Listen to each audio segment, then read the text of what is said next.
네, 오늘은 말라기서 두 번째 시간입니다. 유다는 거짓을 행하였고 라는 제목으로 말씀을 나누도록 하겠습니다. 오늘은 이 말라기서 BRI만 간단하게 나누고 말씀을 마무리하려고 합니다. 제가 작년쯤에 이 성경 귀납법적 이 성경 읽기 한번 시리즈를 이렇게 설명을 드린 적이 있을 겁니다. 아마 유튜브에도 올라와 있을 텐데, 사실은 이 귀납법적 성경 읽기가 우리가 성경 읽기를 할 때, 성경 통독을 할 때 굉장히 이 말씀을 더 풍요롭게 하고 풍미를 더해주는 것입니다. 그런데 거기에서 이제 그 전에 이루어져야 될 것이 뭐냐면 이 BRI라는 겁니다. 한 달 전인가요? 얼마 전에 이 BRI 설명을 한번 드리고 말씀을 드렸는데, 우리가 알아야 할 이 성경을 들어갈 때 필수적으로 알아야 할 기본적인 지식을 먼저 공부를 하는 거예요. 그냥 읽어도 참 좋긴 하지만 이 성경의 배경이 어떤지, 어떤 상황에서 쓰여졌는지, 그 시대 상황은 어떤 건지, 그걸 먼저 공부를 한 다음에 성경을 읽게 되면, 이게 이래서 이런 말씀이 나왔구나, 이게 자연스럽게 그 말씀이 이해가 되고 받아들이는 것이 다르다는 것입니다. 감사하게도 우리 교회는 이제 정말 뛰어난 이 BRI를 하고 있죠. 이 새벽마다 이 담임 목사님께서 올려주시는 우리 맥체인 해설이 사실은 굉장히 좋은 BRI가 됩니다. 성경을 미리 좀 알고 들어갈 수가 있는 것이죠. 그런데 내가 성경을 좀 더 깊이 좀 알고자 하시는 분들은 주석을 좀 사셔가지고 이렇게 따로 공부하는 것이 굉장히 유익이 됩니다. 그래서 누가 저자는 누구이고, 또 어떤 배경 출신의 어떤 시대적 역사를 가지고 있고, 그것을 쭉 보면 요게 요 말이 아니라 요런 흐름 가운데 나온 말이구나 라는 것을 알 수가 있다는 것입니다. 그래서 들어올 때 아마 받으셨을 겁니다. 우리 유인물을 받으셨죠. 오늘 요 유인물대로 한번 쭉 훑어가면서 말라기가 어떤 내용이구나, 이런 상황 가운데에서 이런 이야기가 나왔구나 라는 것을 알 수 있는 좋은 기회가 될 줄 믿습니다. 첫 번째는 글쓴이입니다. 글쓴이는 여호와께서 말라기를 통하여 이스라엘에게 말씀하신 경고라, 딱 나와 있죠. 1장 1절에 말라기라고 나와 있습니다. 이 말라기의 뜻은 나의 사자, 메신저를 의미합니다. 사실 여기 더 많은데, 이 글쓴이에 대해서 이렇게 얘기할 것은 더 많은데, 늘 제가 압축해서 이 필수 기초 정보들을 제가 압축해서 한 장으로 양면으로 이렇게 해왔잖아요. 그리고 글씨도 크게 해서 했는데, 오늘 좀 더 넣었지만 사실 훨씬 더 많은 방대한 분량이었어요. 한 27페이지, 28페이지 이래 되는 것을 또 압축해서 이제 기초적인 거, 뭐 헬라어 빼고, 히브리어 빼고, 원어 빼고, 좀 이렇게 학적인 것은 빼고 우리가 이제 꼭 알아야 될 정보들만 담아왔습니다. 자, 저자의 특징을 살펴보면요, 하나님을 아버지라 부를 수 있는 백성이다. 하나님을 믿는 백성이라는 거예요. 두 번째, 성전에 드리고 있는 제사 형식을 잘 알고 있는 자예요. 이 말은 교육을 받았다는 거예요. 내가 이 제사 형식은 교육을 받지 않으면 알 수가 없습니다. 왜냐하면 이 짐승을 잡을 때 어디를 찔러야 하는지, 그리고 무엇을 도려내야 하는지, 그거를 다 알아야 돼요. 일반인들은 알 수가 없습니다. 양, 미간 사이 어디 지점 정확하게 찔러야 된다, 그것까지 다 나와 있거든요. 자, 3번에 하나님이 이스라엘을 사랑하는 역사와 또 이스라엘의 과거를 알고 있다. 유대인이란 말이죠. 또 4번에 레위인의 언약과 레위 자손의 정체성을 잘 알고 있습니다. 또 5번에 이스라엘의 율법에 대한 해박한 지식이 있는 사람이고요. 어떻게 이걸 알 수 있냐면, 이 11조를 보통 사람은 모릅니다. 잘 몰라요. 이 11조에 대한 지식, 봉헌물에 대한 지식, 그리고 결혼과 이혼에 대해서도 정확하게 판단을 하죠. 그리고 호렙에서 모세에게 명한 법과 율례와 법도를 기억하라, 율법을 알고 있었다는 것입니다. 6번에 신명기, 율법을 중심으로 해서 쓰여졌다. 철저하게 말씀에 기초해서 이 말라기서를 써내려갑니다. 저자는 유대인이며 이 종합입니다. 이것을 통해서 무엇을 알 수 있냐? 저자의 특징이 뭐냐? 저자는 유대인이다. 그리고 율법과 제사의 해박한 지식을 가지고 있다라는 것을 알 수가 있는 겁니다. 자, 그럼 쓰여진 시기는 어떻게 알 수가 있는가? 1번에 총독이 있었던 시기입니다.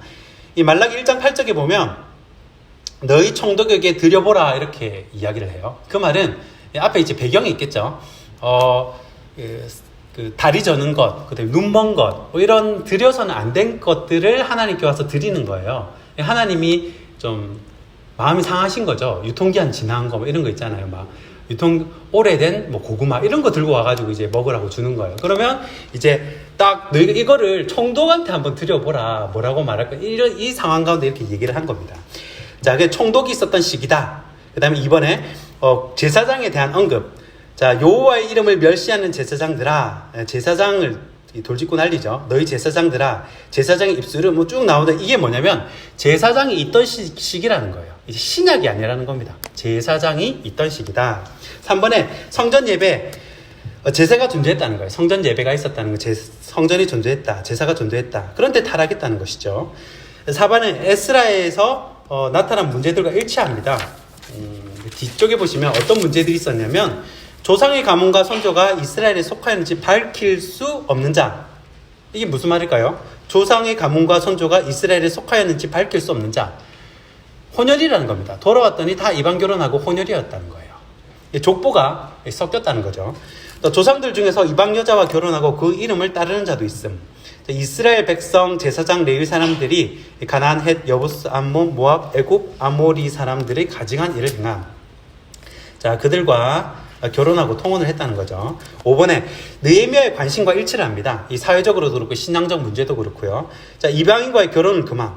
이게 말라기서에도 나오고 느헤미야도 똑같이 이렇게 언급을 합니다. 그리고 제사장들의 부패를 언급하는 것도 마찬가지고요. 레위인의 언약 파괴, 언약을 지키지 않았다는 거죠. 11조 문제를 들고 또 사회적 문제, 뭐 이렇게 고리 대금 한다든지 아니면 뭐 노동력을 착취한다든지 아니면 뭐 이렇게 동족의 이 돈을 이렇게 고리 대금업으로 한다든지 이런 것들이에요. 그래서 말라기 시대와 비슷한 문제로 인해 느헤미야가 개혁했음을 추측할 수가 있어요. 자, 세 번째 살펴볼 것은 원독자인데요. 자, 원독자라 함은 이 성경을 쓸 때 처음 이 글을 읽는 사람이에요. 처음 보는 사람. 우리는 원독자일까 아닐까요? 우리는 원독자가 아니에요. 우리는 2차 독자입니다. 어쩌면 3차 독자가 될 수도 있고요. 원독자는 그 당시에 이 말라기가 쓰고 그 글을 바로 보는 사람이 원독자예요. 자, 누구에게 하는 말이냐? 이스라엘. 1장 1절 바로 나오죠. 이스라엘에게 말씀하신 경고라. 그리고 제사장들에게 얘기하는 겁니다. 제사장들에 대한 직접적인 언급이 많이 되어 있어요. 그리고 성전 재건 이후의 백성들에게도 이 말을 합니다. 왜냐하면 말씀대로 살지 않거든요. 좀 약간 이율배반적인, 자기가 뭘 잘못한지 몰라요. 그래서 막 왜 이러십니까? 이렇게 나오는 장면이 나옵니다. 자, 그러면 네 번째로 정치적 상황은 어떤가? 보시면 어느 제국의 힘이 지배적이냐면 페르시아입니다. 그래서 왕이 쭉 나오죠. 고레스, 캄비세스, 다리오, 아하수에로, 아닥사스다, 뭐 1세 성경에 다 나오는 인물입니다. 자, 첫 번째 고레스는 키루스 1세는 소국이었던 바사에 바벨론을 무너뜨려서 이제 합병을 시켰죠. 이게 대국을 이룹니다. 피정복민에 대한 관역을 국가 주요 정책으로 삼음. 나라마다 이 대국마다 정책이 다 달라요. 이 그 피지배 민족에 대한 나라에 대한 지금 미국도 그 다른 나라에 대한 정책이 다르죠. 뭐 우리 미국만 중국도 다르고. 그러니까 아수르 같은 경우는 이 정책이 어떠냐면 섞어버립니다. 민족을 섞어. 여기 살던 사람을 저기 보내고, 저기 있는 사람을 여기 다 섞어버려요. 혼혈이 되게 만듭니다. 바벨론 같은 경우는 어떤 정책을 썼냐면 이제 엘리트주의, 인재만 쏙쏙 뽑아갑니다. 다 고생시키고 다 노예로 삼는 게 아니라 그 중에 똑똑하다 싶은 사람, 엘리트만 쏙쏙 뽑아갖고 자기들 이제 요직에 앉히는 거예요. 그래서 제국을 유지하는 거죠. 페르시아 같은 경우는 관용을 씁니다. 다 이제 너희들 종교 존중한다, 인정한다, 뭐 돌아가라. 사실은 그 배후에 좀 스토리가 있어요. 이 작은 나라를 이렇게 다스리다가 갑자기 큰 나라를 이렇게 운영을 하기가 사실 쉽지는 않거든요. 하여튼 그런 관용 정책을 씁니다. 자, 그래서 두 번째 캄비세스 2세는 아들이죠. 애굽 공격하여 대부분의 주요 도시들을 함락시킵니다. 애굽에서 귀국 죽은 사망. 이 아들이 이 나라가 갑자기 커지잖아요. 이게 한번 정권이 바뀌어버리면 바벨론이 넘어지고 페르시아가 되면 곳곳에 큰 나라들은 지금도 그렇지만 러시아나 중국 마찬가지겠지만 구석퉁이 있는 그 나라들이 독립하려고 막 이렇게 애를 씁니다. 독립시켜달라. 그거를 아들이 이 진압을 다니는 거예요. 곳곳에. 그 어디까지 가냐? 저 멀리 애국까지 가는 겁니다. 이 돌아오는데도 한참 걸리는 거죠.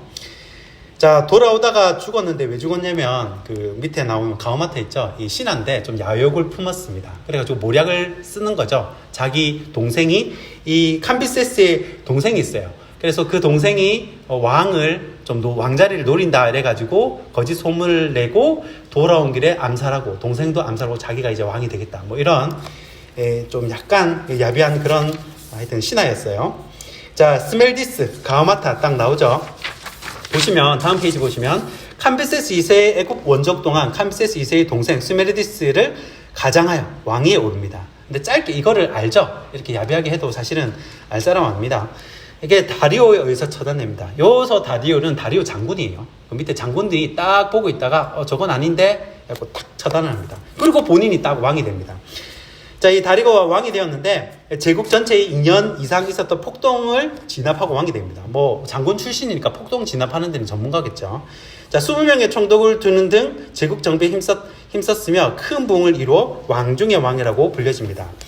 자, 헬라와의 마라톤 전투에서 패배를 하고요. 수르바벨 성전이 재건이 됩니다. 다리오 왕 제6년 쭉 나오죠. 성전 일을 끝내니라. 자, 두 번째입니다. 이스라엘 혹은 유대의 정치적 상황. 이스라엘은 페르시아의 속국으로 22개 주 중 하나였습니다. 페르시아 시기의 총독은 행정권만 총독에게 있었고 군사권은 없었습니다. 자, 아하수에로의 즉위. 성전 재건 후 486년 아하수에로가 즉위하면서 지역 성전의 재정을 제국이 징수하는 것으로 변화가 되었습니다. 재정 지원이 빈약해진 지방 성전들은 심각한 재정 위기에 빠지게 됩니다. 다리우스 490년 아테네와의 전쟁 마라톤 전투에서 패배하고요. 이 아하수에로 479년 살라미 해변에서 패배를 합니다. 결국 잦은 전쟁과 반란으로 433년에 알렉산더에 의해서 이제 결국 페르시아도 막을 내리게 됩니다. 자, 1차 포로기한을 하여 유다로 돌아온 자들이 예루살렘에서 성전 재건을 한 이후에 정착해서 살아가는 가운데 세월이 지나면서 하나님을 향한 신앙이 퇴색되어 가고 부패되어 가는 상황이었다. 바하사 제국의 지배하에 총독이 다스리는 상황이었으며 유다는 갈수록 형식적인 제사를 드리며 이방인들과의 통혼, 불의를 행하는 삶을 살아가고 있는 상황이었다. 자, 그러면 다섯 번째로 종교적인 상황, 경제적인 상황은 어땠나? 자, 한번 살펴보겠습니다. 먼저 종교적인 상황인데, 자, 제사장의 직무 수행이 나태해집니다. 하나님을 경외하지 않는 거죠. 제사, 예배가 율법대로 드려지지 않습니다. 흠 있는 제물을 드리고요. 그 다음에 제사가 번거로운 일처럼 되는 거예요. 옛날에는 뭐죠? 성경학교도 4박 5일, 부사경에도 일주일 이렇게 하다가, 이제는 그것도 굉장히 번거롭고 수고스럽고 그렇게 느껴지죠. 제사장 레위의 언약을 깨뜨립니다. 그리고 진리의 말씀을 가르치지 않아요. 제사장들이 말씀을 안 본다는 거죠. 말씀을 안 보고 다른 데 취미를 둔다는 거예요. 자, 두 번째, 백성이 흠 있는 것을 속여서 드립니다. 세 번째, 봉헌물과 11조를 제대로 드리지 않아요. 그리고 네 번째, 눈물과 울음과 탄식으로 재단을 가리는 행위를 합니다. 자, 요 말은 왜 우리 내 재물을 안 받습니까? 라고 떼쓰는 거예요. 제 앞에서. 자, 5번, 자폰과 그를 위한 이용과 아내에 대한 폭력이 행해집니다. 자, 여섯 번째, 공의가 무시되고 악을 행하고요. 7번, 완악한 말로 주를 대적하고. 8번, 하나님이 재물을 받지 않으시고. 9번, 하나님께 불만이 있으며 소망이 없는 상황입니다. 그래서 이렇게 불만을 토로합니다. 우리를 어떻게 사랑하셨습니까? 또 이 정의의 하나님 어디 계십니까? 하나님을 섬기는 것이 헛됩니다. 하나님을 경외하지 않는 자들이 있다는 거예요. 자, 그러면 경제적 상황은 어떠한가? 경제적 상황입니다. 성전 기초를 놓고 중단이 되었습니다. 다시 성전을 지었는데요. 이게 성전이 완공되면 주의 영광을 보고 번영이 되겠다 했는데 계속 흉작이 이루어집니다. 뭐가 안 되는 거예요. 농사를 지어도 농사가 안 되는 거예요. 농업이 실패하고요. 흉년이 들고요. 결과적으로 이제 넉넉하지 못한 가정 상황이 되는 겁니다. 네 번째, 동족에 대한 고리 대업. 이거는 하지 말라 그랬잖아요.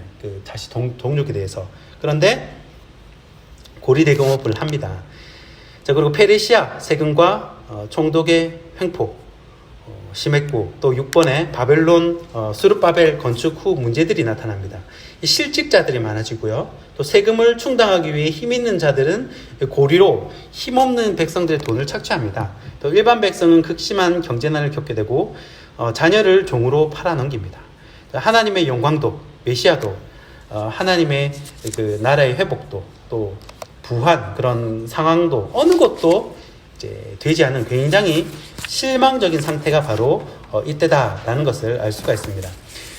자, 그러면 포인트죠. 이 원독자들이 가진 이때 당시 이스라엘 백성들이 가진 6가지 의문, 말라기서가 이 6가지 의문으로 구성되거든요. 이 6가지 의문이 뭔가 차례대로 살피면 첫 번째가 말라기 1장 2절에서 5절 내용입니다.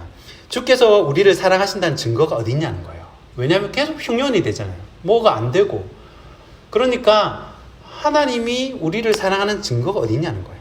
하나님이 대답하시죠. 내가 야곱의 가문을 선택해서 나의 언약의 기증대로 삼았다. 에서가 아니라 야곱을 선택했다. 그리고 내가 너희를 여전히 사랑한다. 라고 말씀을 합니다. 자, 두 번째 말라기서 1장 6절 그리고 2장 9절까지인데 우리가 어떻게 주를 멸시했습니까? 이렇게 대꾸를 하는 거예요. 그러니까 하나님께서 말씀을 하시죠. 다리 절고 흠 있는 짐승을 내게 가져왔다. 제사장들도 이를 보고 묵인을 하고 함께 참여를 합니다. 잘못된 것을 잘못됐다라고 이제 고쳐줘야 되는데 그걸 이제 수정을 안 하고 그냥 같이 죄 가운데 넘어가는 거예요. 세 번째 말라기 2장 10절에서 16절인데 너희는 나와 너희들의 아내를 배반했다. 제가 언제 하나님과 아내를 배반했습니까? 저는 그런 적 없습니다. 라고 얘기를 해요. 근데 우상숭배와 의혼, 이방 아내 결혼하고 이방신을 가정에 받아들입니다. 이 느헤미야 13장을 참고하시면 됩니다. 이것도 약간의 이제 그 경제적인 부분과 결합이 되는데 정착해 있는 사람들이 좀 안정돼서 살까요? 아니면 이제 막 이주를 해온 사람이 생활을 윤택할까요? 정착해서 사는 사람이 더 윤택하고 자리를 잡았겠죠, 기반이. 약간 그런 맥락도 있어요. 그런 좀 이렇게 기반이 잡힌 사람들하고 결혼을 하는. 자, 네 번째 말라기 2장 17절에서 3장 5절입니다. 저희를 돌보지 않으셨습니다. 공의의 하나님은 어디 계십니까? 불의와 부패가 넘쳐나는데 왜 하나님은 아무것도 안 하십니까? 그렇게 얘기를 해요. 그러니까 하나님께서 주의 사자를 보내서 내 길을 준비할 것이다. 이 정결케 하는 불로, 자, 불로 한번 싹 하면 가라지는 다 타겠죠. 신실한 자들만 남게 하겠다라고 말씀을 합니다. 자, 다섯 번째 말라기서 3장 6절에서 5절인데 돌아와라 그러죠. 하나님께서 그럽니다. 백성들이 어떻게 하면 하나님께 돌아갈 수 있습니까? 질문하니까 하나님의 말씀이 백성들의 이기심을 보여주시면서 다시 11조를 드려라 라고 말씀을 합니다. 그래서 이 연간 수입의 10분의 1 성전과 제사장의 후원을 위해서 드린다는 거예요. 그래서 말라기 느헤미야를 통해 11조를 등한히 한 사실을 알립니다. 사실은 이게 이 당연한 일인데 요즘에는 이제 칭찬받을 일이 됐죠. 예전에 다니엘 세일회 때 윤열 목사님께서 예수님 이름으로 기도했는데도 막 칭찬받고 막 전화받고 이랬다. 이 세월이 그렇게, 시대가 이렇게 변하는 겁니다. 그래서 사실은 8계명을 어긴 거거든요. 하나님의 것을 도둑질하, 내 것이라 그랬으니까. 그러니까 다우망한 부살간도 거탐에 부살간도 8계명 맞죠? 그러니까 도둑질한 거예요. 8계명. 그래서 성전이 황폐해집니다. 왜냐하면 11조가 없으니까 성전 관리가 안 되겠죠. 제사장들이 어떻게 뭘 못하는 거예요. 그래서 너희에게 부어주고 싶으나 하나님께 온전히 신실할 때만 그렇게 하겠다라는 것입니다. 자, 종교적 상황은 제사장의 직무 수행이 나태해집니다. 하나님을 경외치 않고요. 제사가 율법대로 드려지지 않습니다. 제사가 번거로운 일처럼 여겨지고 제사장 레위의 언약이 깨트려지고 진리의 말씀을 가르치지 않고 막 이렇게 되는 거죠. 자, 여섯 번째입니다. 하나님을 섬기는 것이 헛된 것 같습니다. 행악하는 자가 번성하는데 하나님은 왜 아무것도 하지 않으십니까? 라고 따지는 거죠. 그러니까 하나님께서 짧은 이야기로 대신 답변을 해주십니다. 뭐냐면 신실한 자들이 기념책을 읽고 하나님이 어떤 분인지 그리고 어떤 약속을 하셨는지 알기를 원하신다는 거예요. 그래서 성경은 하나님의 선물이다 라는 것입니다. 결론입니다. 남은 자들의 미래를 4장에서 이렇게 보여주고 있습니다. 그래서 신실한 자들에게는 여호와의 날이 기뻐해야 할 날이고 공의로운 해가, 말라기에서 가장 유명한 장이죠. 자, 공의로운 해가 떠올라 치유의 강선을 비출 것이다. 메시아 예언을 하고 있습니다. 그리고 4장 4절부터 6절까지 부록인데 내 종 모세의 토라를 기억하라. 마지막 메시지를 딱 던져줍니다. 이 마지막 이 원독자들에게 뭐라고 던져주냐? 내 종 토라를 기억하라는 것은 말씀을 기억하라는 거죠. 그리고 뭐라 하냐? 자, 여호와의 날이 이르기 전에 선지자 엘리야를 보내리니 하나님 백성의 마음을 회복시키리라. 또 말라기 4장 6절에 보면 그가 아버지의 마음을 자녀에게로 돌이키게 하고 자녀들의 마음을 그들의 아버지에게로 돌이키게 하리라 라고 말씀을 합니다. 자, 말씀을 맺겠습니다. 하나님은 우리의 마음을 돌이키시길 원하고 또 하나님의 마음도 우리에게 주시기를 원합니다. 그리고 하나님은 백성들의 상한 마음을 고쳐주시고 또 돌아오게 하겠다라고 말씀을 하십니다. 자, 이 말씀이 오늘 밤에 저와 여러분의 말씀이 되길 주님의 이름으로 축원하고 축복합니다. 기도로 축도로 마치겠습니다.